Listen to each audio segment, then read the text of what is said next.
Colonel Randall A. Harrington gained some fame and fortune working on Broadway in New York City during the middle 1800s. He had a knack for flair that made him well known around the country.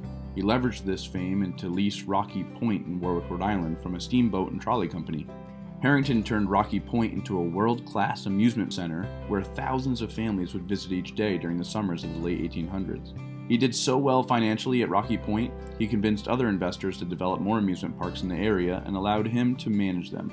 This included Talaquega Park Casino in Attleboro, Massachusetts. Talaquega Park had no gambling, but was more of an amusement park similar to Rocky Point. Visitors could get off the trolley and partake in a 5-star restaurant or grab a hot dog and a lemonade for a nickel.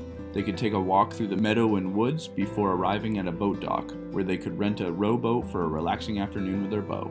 Families could choose to use the 4-lane bowling alley or partake in a few circus entertainments that would accompany the park a few times each summer. Harrington would convince famous vaudeville theater groups to stop at Rocky Point and then swing by Talaquega Park on their way to Boston. The fun did not last, though, as motorized vehicles, the demise of the trolley system, and the onset of World War I caused the profits to dwindle.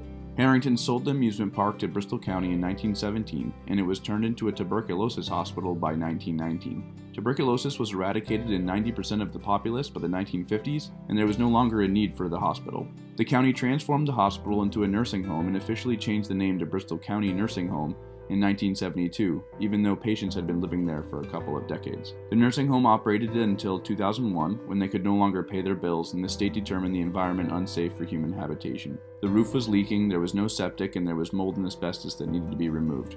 Grace Baptist purchased the property in 2003 and spent thousands of dollars fixing the roof, installing a new septic tank and removing asbestos and mold that was in the lower parts of the basement. It has been worth it, though, as we've grown closer to each other each day, and everyone has had to work for everything we have. Follow to get more updates on how we transformed a 100-year-old building into a school that is charming and now safe for everyone.